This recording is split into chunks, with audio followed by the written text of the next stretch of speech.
Welcome to Sin Chat, your podcast for movies and TV.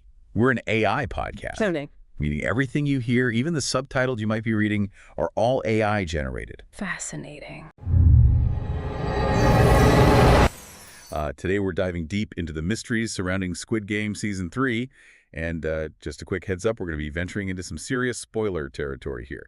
So if you haven't finished Season 2, you might want to catch up first before you listen. Yeah, definitely a must-watch season 2, right? I mean, the finale alone left us with so many unanswered questions. And, well, honestly, I think the creators did a brilliant job setting the stage for a season packed with even more twists and turns. Oh, absolutely. I mean, remember the intensity of that finale. Captain Park's betrayal, the chaotic O's and X's, Game In-ho coming back as the front man, and then Sang-woo's tragic death. I mean, it was a roller coaster of emotions. And now, one of the most talked about theories online, and I've seen this everywhere, is could Gi-hun, our supposed hero, actually become the next front man? It's a chilling thought for sure, but it's a theory that's gaining a lot of traction online. And to understand why, I think we need to look at the parallels between Gi-hun and In-ho's journeys. Okay, so you're saying that their paths are kind of mirroring each other. Exactly. They both won the games, right? But they both ended up trapped by the experience. Yeah, like the trauma of it all just clung to them. Exactly. And in Ho's case, he couldn't escape the influence of the games, so he sought control. He wanted to enforce his own twisted version of fairness. So the question is, could Gi-hun be heading down a similar path? I mean, both of them are haunted by what they've seen, and they both feel this tremendous guilt, and they both want to protect others. So in a way, they're constantly facing that same impossible choice, right? Right. Fight an unwinnable battle against the system or become a part of it. Precisely, and I think it's crucial to consider the psychological impact of the games on the winners. Oh, definitely like the trauma. Yeah, Gi-hun carries the weight of everyone who died, especially Sang-woo. Right, right. And some theories suggest that he might see becoming the front man as a way to atone for his past. Like a twisted form of penance. Exactly, a way to control the chaos and prevent more bloodshed. It would be a really dark turn for his character, though, wouldn't it? I mean, wouldn't that be a betrayal of everything he's been fighting for? That's a valid point. It's important to remember that these are just theories, interpretations of the clues the creators have given us. Right, right. Okay, well, let's move on to another element that has sparked a ton of theories online.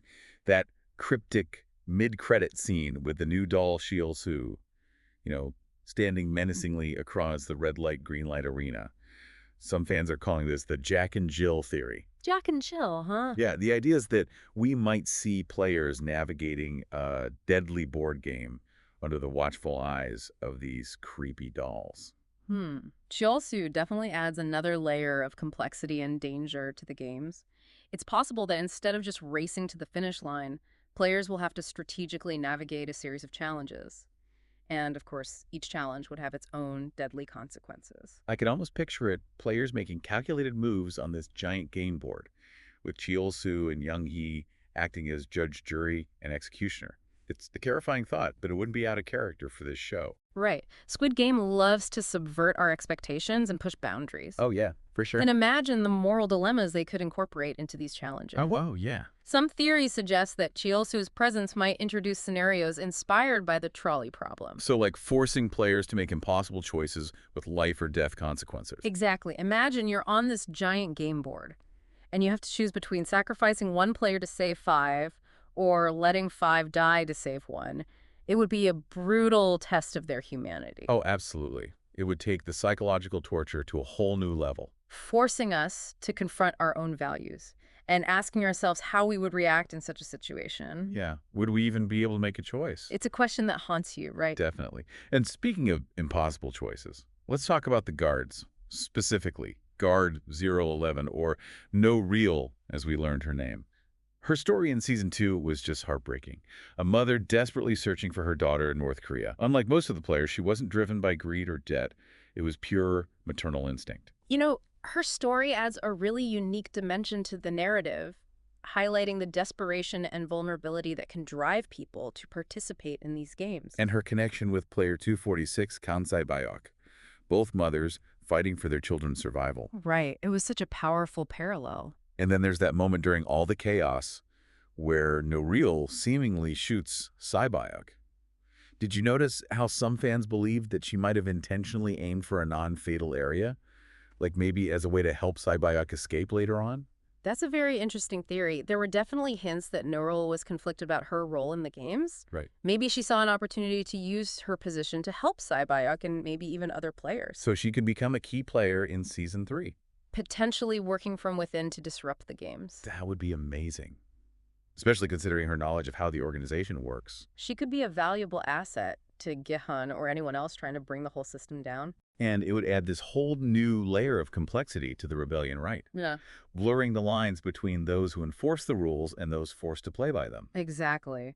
But before we get too deep into the potential for rebellion and all the possibilities surrounding the season 3 finale, we want to hear from you, our listener. What are your thoughts on these theories? Any predictions of your own? We'd love to hear your insights. So many possibilities for season 3, right? It's exciting to think about how all these storylines could come together in the finale. Yeah, and with so much potential for conflict, I can only imagine how dramatic and emotional it's going to be. Thinking back to Season 1, I remember that prophecy from the shaman. She hinted at a greater purpose for Gihun, and some theories suggest that could involve self-sacrifice. Oh, yeah, like he might have to sacrifice himself to save someone else. Exactly. Maybe even Junho and her baby.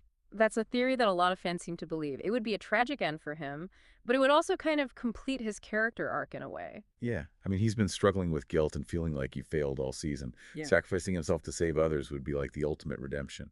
Right. And it would also kind of mirror his inability to save Sangwoo, bringing some closure to that unresolved conflict. Oh, that's a good point. And speaking of shocking revelations, we can't forget about Player 001. I mean, the reveal that he was the mastermind behind the games the whole time, that was insane. I can't even imagine how Gehun's going to react when he finds out the truth. Oh, it's going to be devastating for him. The betrayal, the realization that someone he trusted so deeply was responsible for all the horrors he's been fighting against, it could completely break him. Yeah, it might even push him over the edge. Maybe that's what leads to him becoming the front man, like some of those theories suggest. Possibly. Just mind-blowing to think about the manipulation, the cruelty, the sheer scale of Player 001's deception. It makes you wonder what his motivations are. What drives someone to create such a cruel and elaborate system? That's a question that Season 3 could answer. We might finally delve into the minds of the organizers, Try to understand what makes them tick. Yeah, like, is it just pure sadism? Or is there something more to it? Maybe they're getting something out of it, like some twisted form of entertainment for the elite. Or maybe there are even deeper, more sinister forces at play. Oh, that's an interesting thought. I definitely want to explore that side of the story more. And of course, we can't forget about Junho the detective, who infiltrated the games to find his brother Inho the frontman. He's still out there determined to expose the truth and bring the organizers down. And now that he knows about Captain Park's betrayal, he's getting closer to unraveling the whole operation. Right, and that could lead him straight to the island, setting the stage for a final showdown with his brother. Oh wow, a confrontation between the two of them with the fate of the games hanging in the balance. That would be intense. I can already picture it. And knowing this show, they'll probably throw in some crazy twists and maybe even a few explosions just for good measure. Of course. Speaking of anticipation, there's been a lot of talk about when Season 3 might actually be released. We know it's in post-production right now. Right. But Netflix hasn't officially confirmed a date yet, although there have been rumors suggesting it could premiere on June 27th, 2025. That seems so far away. I know, right? But I guess considering how complex and ambitious this show is, it makes sense that they need a lot of time to get it right. Yeah, they want to make sure everything's perfect. Plus, it gives us more time to dissect every clue and come up with even more wild theories. Exactly. And it's not just Season 3 we have to look forward to. The whole Squid Game universe is expanding. Oh yeah, that's right. There's talk of spin-offs exploring similar deadly games in other countries. Maybe the Korean games are just one part of a much bigger global network. That's a scary thought. But it does fit with the show's exploration of global inequality and the lengths people will go to for wealth and power. Definitely, it suggests that these games are a symptom of something much deeper, a reflection of our collective desperation and the systems that exploit it. It's a concept that's going to make people think and have some serious conversations.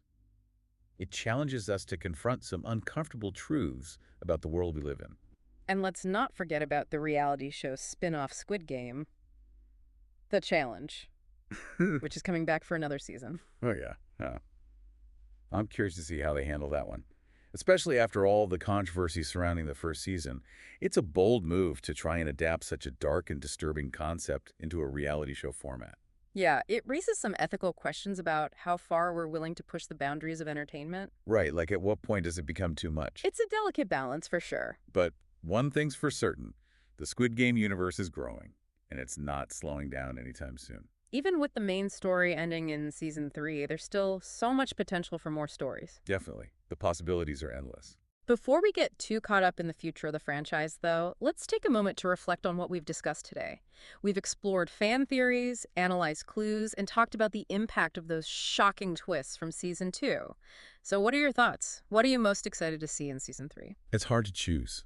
I mean, there's just so much to look forward to. Like, will Gi-hun really become the villain of Players 001's endgame? And will Jun-ho finally get justice for his brother? Yeah, it's all really captivating, but what I find most fascinating about Squid Game is how it forces us to confront these uncomfortable truths about ourselves and the society we live in. Right. It's like it's holding up a mirror to humanity. Exactly. These games are obviously horrifying, but they reflect the desperation, the competition, and the moral compromises that exist in our world. And that's what makes Squid Game more than just a typical survival drama, right? It's a commentary on wealth inequality, social injustice, and how far people will go when they feel like they have no other choice. It makes us question our own values, and it makes us think about how we would react if we were in those characters' shoes.